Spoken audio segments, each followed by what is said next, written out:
Alright, so today's subject, my comrades, they asked me to do a video of the history of, the Power Run Blood history.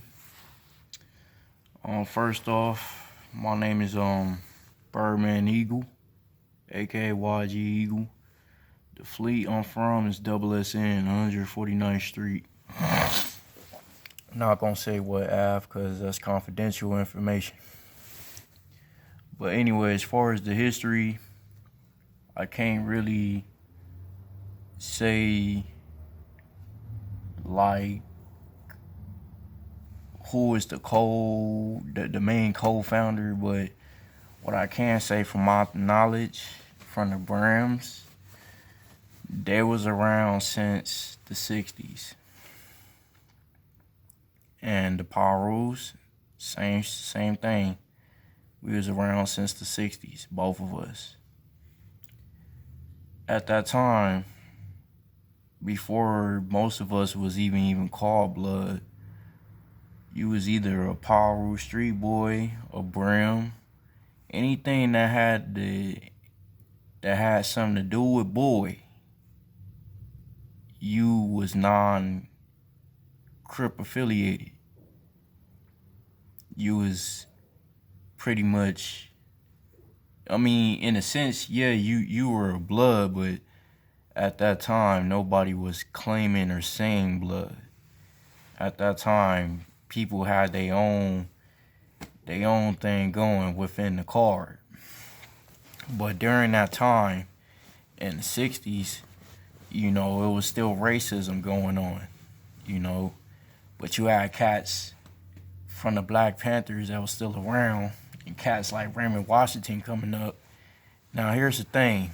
When Raymond Washington was coming up, no disrespect to the Keyways, because I got some Keyway partners that I fuck with. But here's the thing.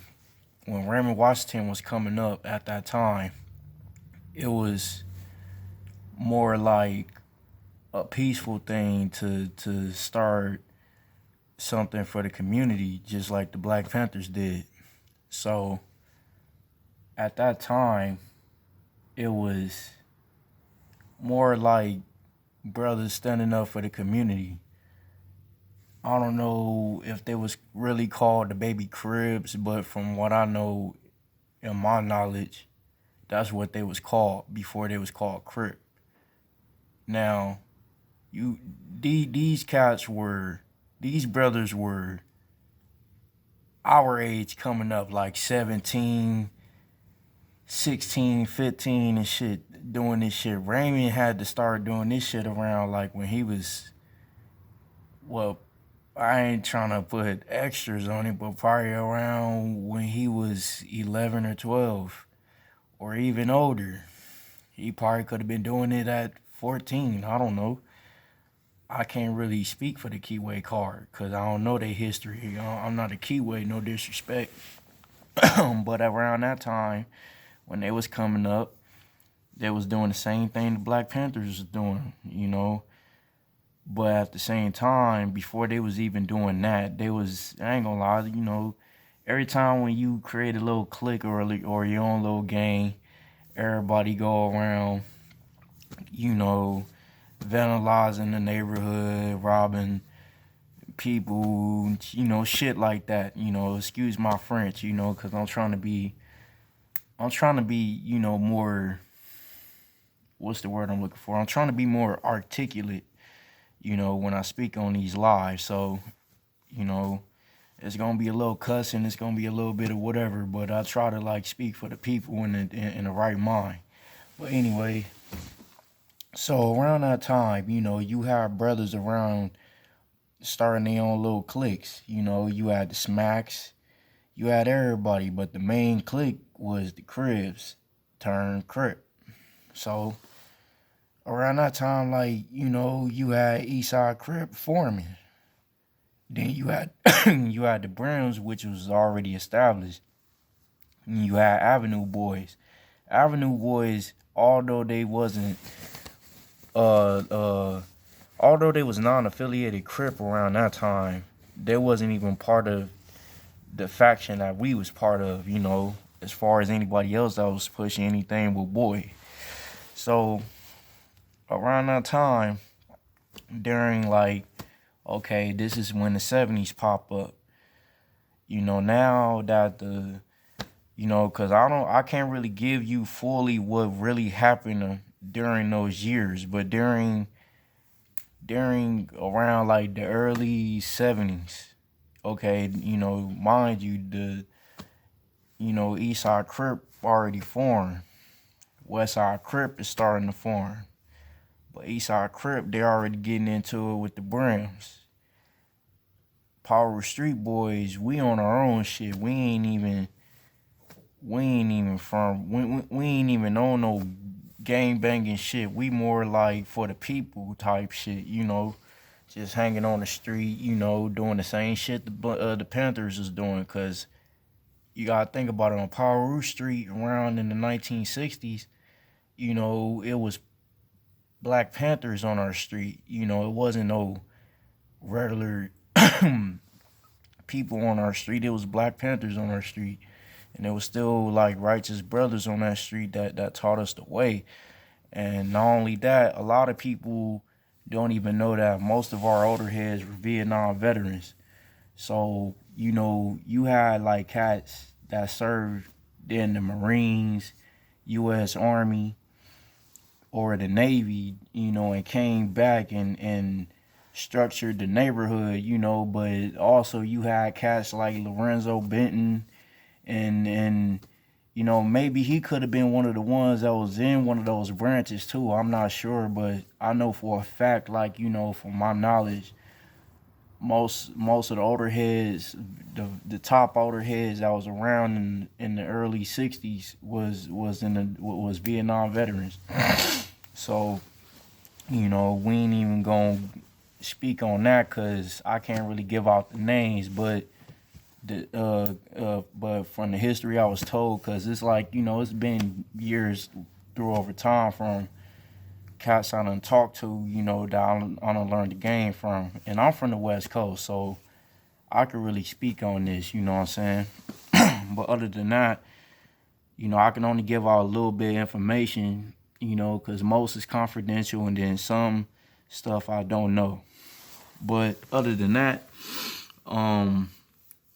when we was coming up, you know, it was just everybody was doing the same, everybody was doing the same thing for the same cause. It wasn't on no red and blue shit. I don't even know why people even try to put that in the play, because it's really about respect at the end of the day. It's not about what color you represent, what flag you represent. It's about respect. You're not finna come over here and terrorize my people and harm my people. That's pretty much what it is. But at the end of the day, what fucked it up was the dope game. But we gonna get into that in a minute. So anyway, when the Browns was getting into it with the Eastside Keyways, you know, they killed Lil Buntry, if I'm correct. They killed Lil Buntry, and no, I don't have COVID. You know, I was smoking, you know, a little bowl earlier, but anyway. Yeah, they killed Lil Buntry. And you know, this is history. I ain't trying to be disrespectful and start no shit. But, you know, this is the start of history. This is what people need to learn when they get into this shit. They killed Lil Buntry.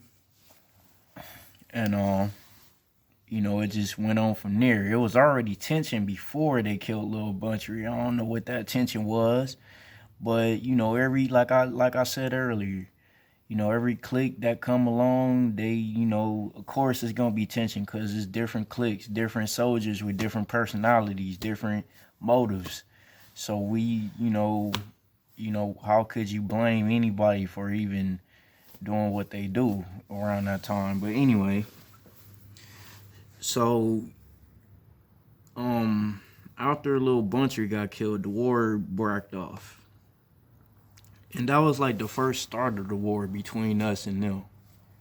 But I can't say us yet because the rules, we was on our own shit. We just, we dealing with racist people in Centennial High School. We not dealing with keyways yet. We dealing with, bullshit like the Black Panthers was dealing with. So we dealing with that type of shit. You know what I'm saying? We not even focused on what them niggas was doing in LA. You know what I'm saying? We bombed. You know what I'm saying? Same shit, But, in our term, we say bombed. So anyway, around that time, you had cats like Ralph Carter, Lorenzo Benton, Lil Vince, Tam, if I'm not mistaken, I want to say OG Tam, although he was original Power Street Boy, he was also a Brown. Same with Bartender, you know what I'm saying? From the Kev Mac videos I've been watching, because I also watch Kev Mac videos to learn my game too.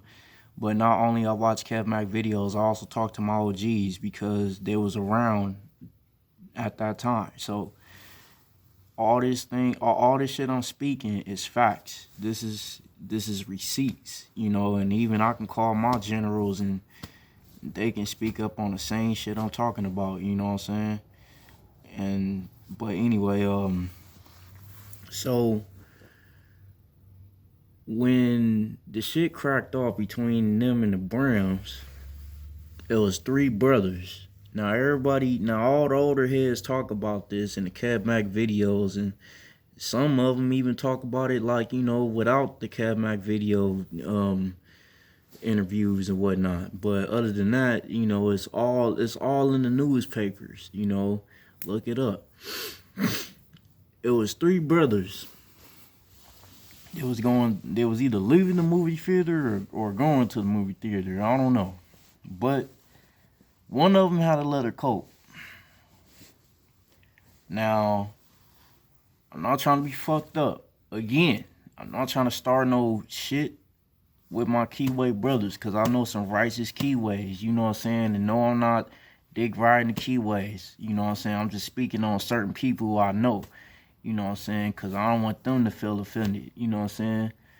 I ain't with all that disrespectful shit. None of that, Because at some point of time, we got to end this shit. You know what I'm saying? But right now, as far as my card, I'm trying to fix my card. No disrespect. Whatever what the Keyways is doing, that's their business. You know what I'm saying? Until I would like them to, help get shit cleared up and try to do the same thing that we're doing, but it would have to take somebody like one of us to really speak on certain shit like this, to get shit together. But anyway, we're not even gonna talk about that. But here's the thing. So it was 3 brothers that was either leaving the movie theater or going to the movie theater. I don't know. But they got beaten to death over the leather coat. Because dude refused not to give up his leather coat. So, mind you, at that time we was cool, like as far as Power Street Boys, we wasn't on no blood shit or this shit yet. We didn't have no color. It was just the street. So before all that shit happened, you had cats like Raymond, that used to come to our neighborhood and break dance with us, you know what I'm saying, and all that. So when all that shit breaked off, we was like, hell no. But King Bobby Louie, he came into the picture. Now, King Bobby Louie, he used to be Eastside Keyway, Eastside Crip. So when he came into the picture, it was like Ralph Carter's, I think he's Ralph Carter's older cousin, if I'm not mistaken. You know what I'm saying? I don't want to be wrong. I don't want to be telling lies or making up shit. I try to be clear on everything. So he came into the picture and he started rolling with his cousin, Ralph Carter. So, at that time, everybody at Centennial, and they doing their thing, but they get into it with the Carvers. So, and the Carvers, they rolling with Raymond in the Eastside Keyways at that time. So it was like, it was pretty much on that tip. So when that happened, you know, when they got into it with the Carvers, I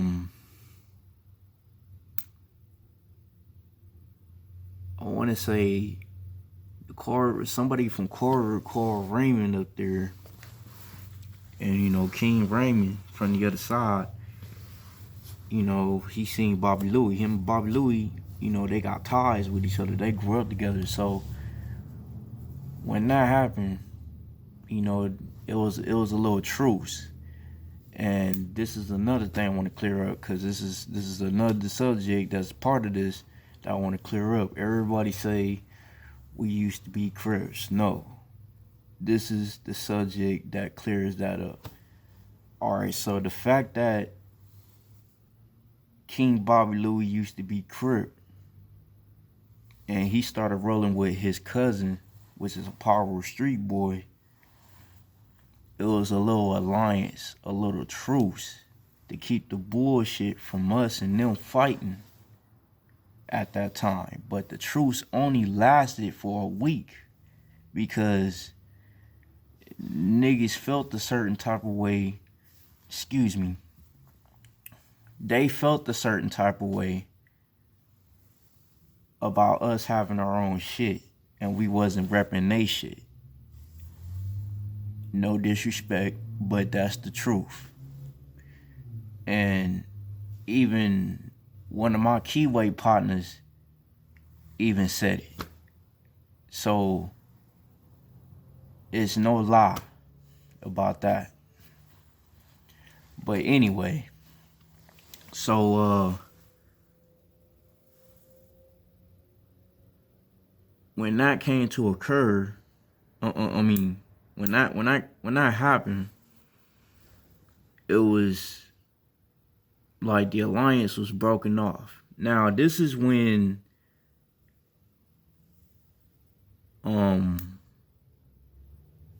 Bodacious and Sylvester Scott come in.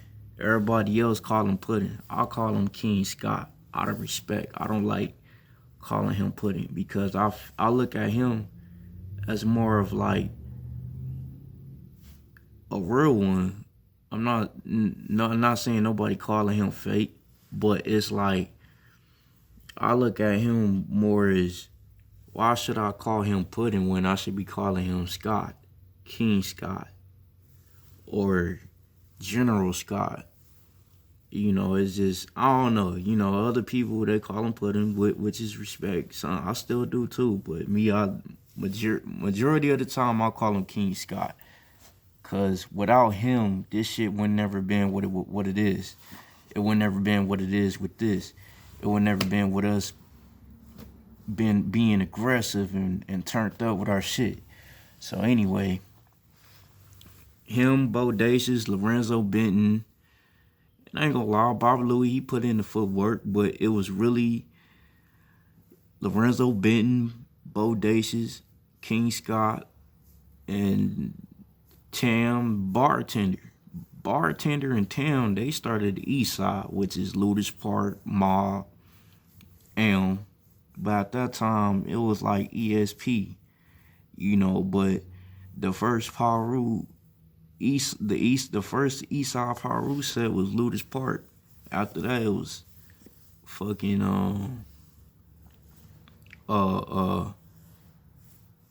Fruittown, if I'm not mistaken. But the original West Side sets that came first, you know, that originally came first in Bompton was Double SP, which is P1RUS Street Boys, then us, Campanella. You know. Then after that, it was 151. After that, it was Looters. After them, it was Fruittown. Then after that, it was what Mob started coming in. I want to say, yeah, Mob started coming in. Then you had Elm started coming in. I'm not sure what year Hollywood started coming in. I'm not sure what year neighborhood started coming in, but everybody started forming. But around that time, it was just us, the main ones I just named. Ludus Park, Mob, you know, Elm, 151. Oh yeah, West Park. A lot of niggas don't even know about West Park. See, I'm 28, my nigga, and I've been knowing this history since I was fucking, what, 17? Niggas older than me don't even know this history. That's the sad part, but I'm not finna get into that because I'm not trying to start no shit. But this the thing. This the shit that need to be spoken about. But anyway,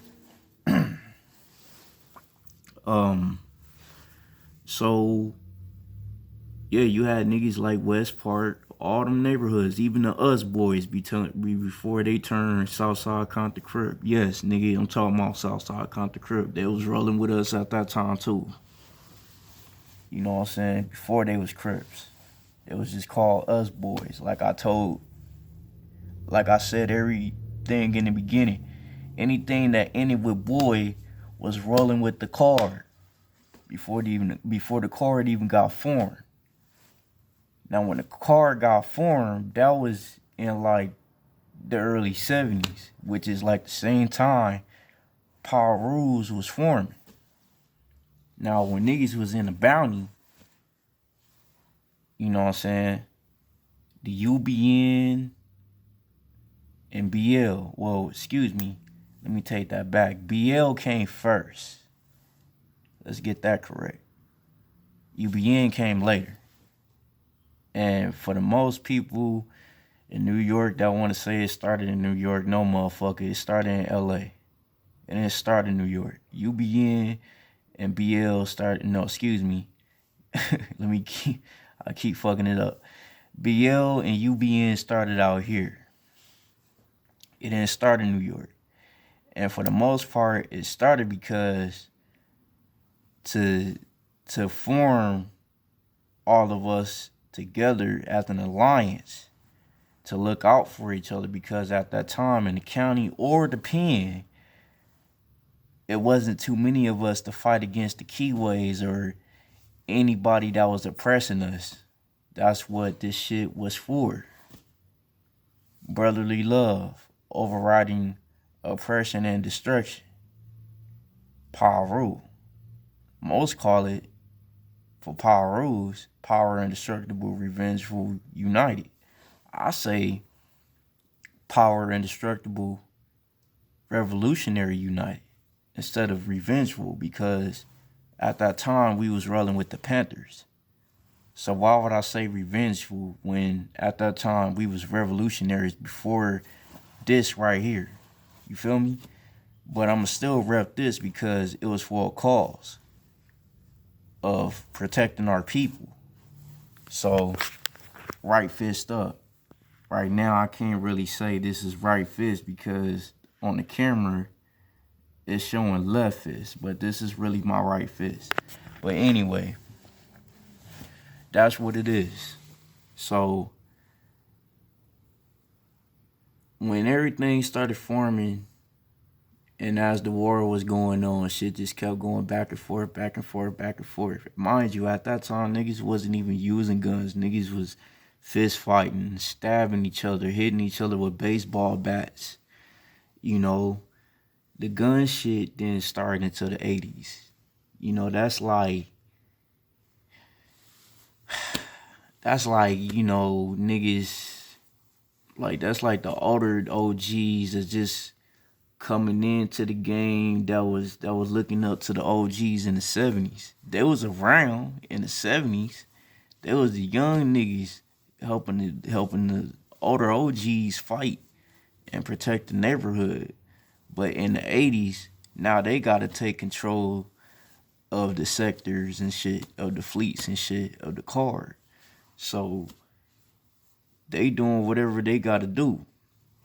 But mind you, when they get locked up in the 80s and all that, now this shit get lost control because now you got new cats under them coming in and all they know is the D game because that's when the dope game came in. The 80s, the crack era. That's what fucked everything up. You know what I'm saying? But that's just part of history that I'm talking about as far as the whole card, the B and the P. But that's part one. But stay tuned for part two. YG Eagle, aka Birdman Eagle, the original Birdman, not Brian Williams, like I said earlier. Squad.